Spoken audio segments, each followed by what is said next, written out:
இன்றைய வேத வசனம் சங்கீதம் 98:1. கர்த்தருக்கு புதுப்பாட்டை பாடுங்கள், அவர் அதிசயங்களை செய்திருக்கிறார். அவருடைய வலதுகரமும் அவருடைய பரிசுத்த புயமும் இரட்சிப்பை உண்டாக்கினது. ஆமேன். பாட்டு என்பது ஒவ்வொரு வெற்றிக்கு பின்பாகவும் வெற்றி கீதமாக பாடப்பட்டது. நம் கர்த்தர் இஸ்ரவேல் ஜனங்களை செங்கடலில் இருந்து கடந்து வர செய்தபோது மோசேயும் ஜனங்களும் கர்த்தரை பாடி புகழ்ந்தார்கள். அன்றியும் தெபோராலும் பாராக்கும் கானானியனாகிய யாபீனுக்கு விரோதமாக யுத்தத்திற்கு சென்று யாபீனை வீழ்த்திய பின்பு அவர்கள் கர்த்தருக்கு புதுப்பாட்டை பாடி துதித்தார்கள்.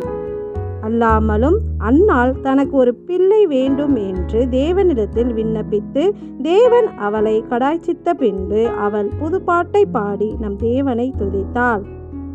இப்படி இவர்கள் அடிமையாய் இருந்த இடத்திலிருந்து விடுதலை பெற்ற பின்பும் தங்களோடு வழக்காடினவர்களை அவர்களோடு யுத்தம் செய்து வெற்றி சிறந்த பின்பும் தன் தேவைகளை விண்ணப்பித்து தன் தேவைகள் பூரணப்பட்ட பின்பும் நம் தேவனை புதுப்பாட்டினால் பாடி துதித்தார்கள்.